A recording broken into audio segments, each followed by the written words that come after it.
Hey friends, welcome back to my channel. My name is Victoria and today we're going to be talking about all of the 5-star reads that I read this summer.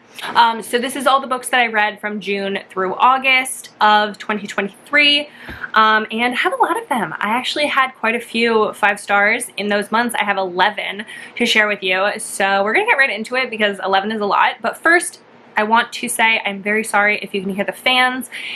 There's a heat wave going on. It's about 90 degrees outside. I have no AC, so if I turn the fans on, I might die.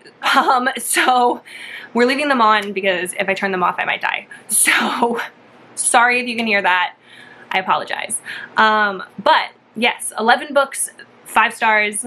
Let's get into it. These are in chronological order of like just the order that I read them. So the first one that I have from the beginning of June was Not All Himbos Wear Capes by C. Rochelle. This is an MM superheroes romance. So this one it was hilarious. So this one is about a superhero and a supervillain who meet on a dating app, but both of them think that the other one is a normie. And so one is a superhero, one is a supervillain, but they both think the other one is a normal.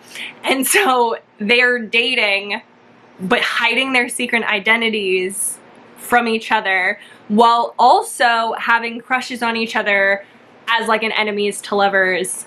One's a superhero, one's a supervillain, like in their actual like superhero supervillain persona. It was hilarious. It was kind of wild. I have never read anything like this and I'm dying to read the second one. The audiobook comes out in October for the second one and I'm literally counting down the days. But this one, it was just hilarious. It felt like I was reading a fan fiction, but in the absolute best way. Like some of the names for these things were ridiculous, so over the top, but just like so good. And it is a long book, but it's so worth it. There's so much depth to this relationship, and you have them falling in love as both of them pretending to be normies, and then you also have this like tension when they're in their personas, and the fact that it's like also sort of rival families because they go and like try and introduce each other to their parents, but their parents know what the other hero realizes, that those parents would hate them if they found out that they were actually like the superhero or supervillain. So it's like their families are like, you can't be together. It's amazing. They're the superhero names, the supervillain names, hilarious, so fun. And I had the absolute best time reading this. 5 stars all the way. It was fantastic, and I would highly recommend it because there is nothing that I've ever read that is like this. It was so different than anything that I had ever read, which was just made it so much more exciting. But yeah, there is just so much depth to this relationship on top of it being hilarious, so I just absolutely loved it. The second one that I have is Only Mine by Laura Pavlov. This is during my like summer was when I really got into my like Laura Pavlov. I met her in May at Windy in the City in Chicago, and I had never read anything by her, and by the time that I saw her at the end of June in Book Bonanza, I had read like 8 of her books. And so throughout the entire month of June, I just read so much Laura Pavlov. And so this is one of the ones that I gave 5 stars, Only Mine. This is the last book in her it's the Sisters series. It's not the Cottonwood Cove, it's the other one. I'm so sorry, I cannot remember what it's called. Willow Springs? I don't think that's right. But it's following 5 sisters, and each sister gets a book. This is the last book in the series, and this heroine is a lawyer, and she gets the opportunity to have a job at a hockey team, and she ends up starting off on the wrong foot with the guy who's actually the son of the CEO and who's about to take over as like owner of the hockey team. And so they get off in a little bit of a tense meeting because the heroine is very outspoken. She's very sure of herself. She's very stubborn. She knows her shit, and she is 100% willing to like tell people that she knows her shit. And so he ends up allowing her to start the job on like a trial basis, but they end up having to spend so much time together because they're traveling together to sign new players. And he realizes what an amazing lawyer, an amazing business person the heroine is, and they end up falling in love. There's so much tension, so much like enemies to lovers energy. It's not really enemies to lovers, but it's just like that energy, and I had such a good time. I absolutely loved it. Number 3 I have is Crimson River by Devony Perry. This is the most recent book in her Eden series. It's the second to last book in the series. It's romantic suspense-ish. Heroine in this one, her name is either Lila or Talia. I never remember because she's a twin. I think she's Lila. No, I think she's Talia. It doesn't matter. The heroine in this one owns the coffee shop in town, and one day her family is like, keeps telling her, you need to take a day off, you need to like have some time for yourself, and so she decides to take a half day from work. She goes into the woods to go on a hike, and she ends up getting attacked by this man who like chokes her, and then he lets her go and he runs away. And so she calls the police, calls her family. She goes back into town. She gives a description of this person who choked her out, and this cop shows up in town and is like, I want you to tell me everything about it. And it turns out that he has been looking for this man, or who he thinks is this man, he suspects could be this man, for like years, and that he has been like searching for him, and that this is like his new lead. And they end up falling in love, having a romance. The romance from this was great. I did really enjoy it, but the thing that I really enjoyed about this was the actual like suspense plot, the side plot of the finding this guy, who this guy is. It was so interesting and so different than any other like suspense plot that I had read before. Like, I was so intrigued by it and so excited about the like potential ramifications of it, and it was so interesting. I had such a good time reading it. One of my favorites in the series. I absolutely loved it. Number 4, I have Noble Prince by Devony Perry. This is during my read of her Clifton Forge series, which I still haven't finished. I think I have 2 books left, but this is probably my favorite in the Clifton Forge series. It is about a heroine who, I can't really say a lot because the Clifton Forge series absolutely has to be read in order, but this one is about a heroine who is in danger and a hero who is the police chief or sheriff, and he basically takes her in his custody and keeps her hidden in his house as like a witness protection type of situation.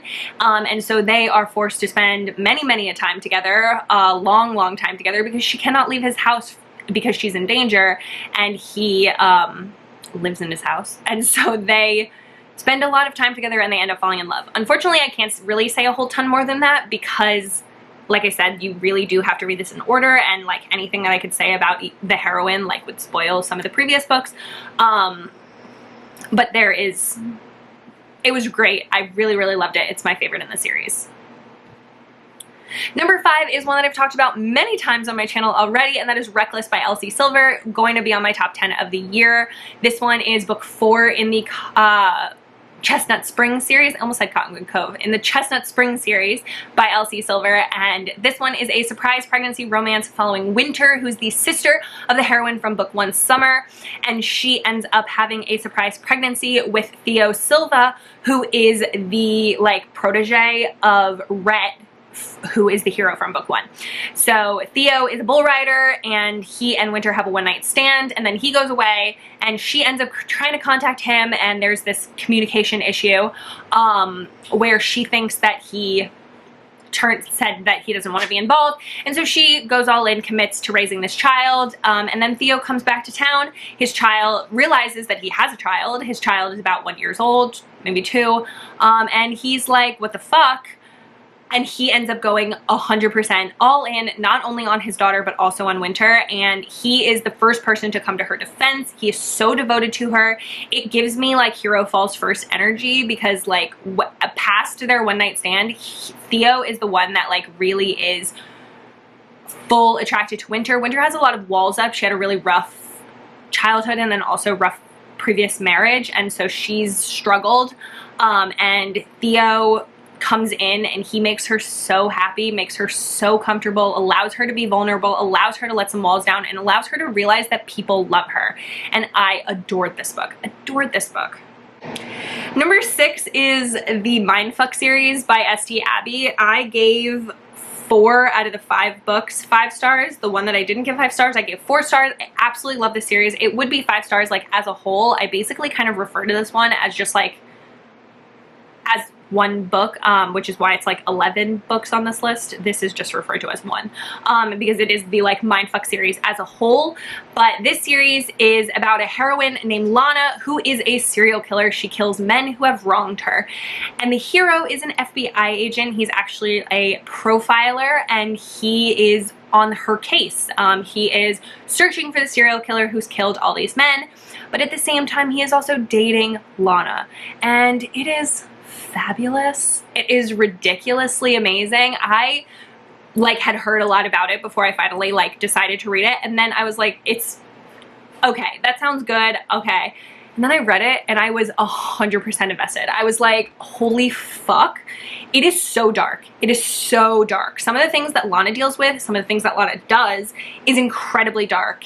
And so you need to be prepared if you're going to read the series, but it's fantastic. Lana is a badass. She has overcome so much, and her relationship with the hero is amazing. And I love how like protective of her he is when he doesn't realize that she can defend herself, and then how in awe of her he is after he realizes what's going on. And I adored this book. Number 7 is another Laura Pavlov, and that is On the Shore. This is the 3rd book in her Cottonwood Cove series. It is about a heroine who is a sports reporter who recently got fired from her job, and the #1 player in the NFL who's the reason she got fired. So she gets fired, she returns home, she's unemployed now, she's looking for a job, and the hero is searching to find out where he wants to play next season, if he wants to stay where he's at or if he wants to move to a different team. And he decides to relax for the off season.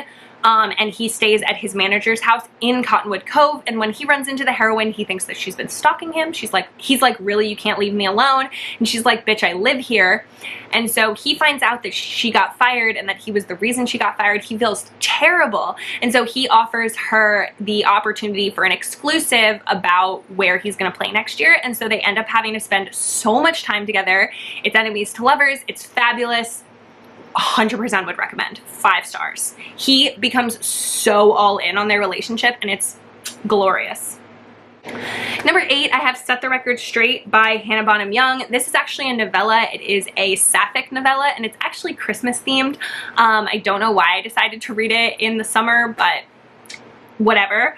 And this one is, like I said, sapphic novella. It is friends to lovers, and also like a gay awakening. One of the heroines does not realize that she is gay, and it's friends to lovers. They end up fake dating and then real life dating when they fall in love, and it's fantastic. It was so sweet, and I just really loved it. Number 9 is Choosing Theo by Victoria Aveline. This is actually an alien romance. The heroine gets kidnapped by aliens from Earth, and then she escapes when they land. She is able to run away, she escapes, and she finds basically like the good aliens on the planet who are like, oh my gosh, I can't believe this.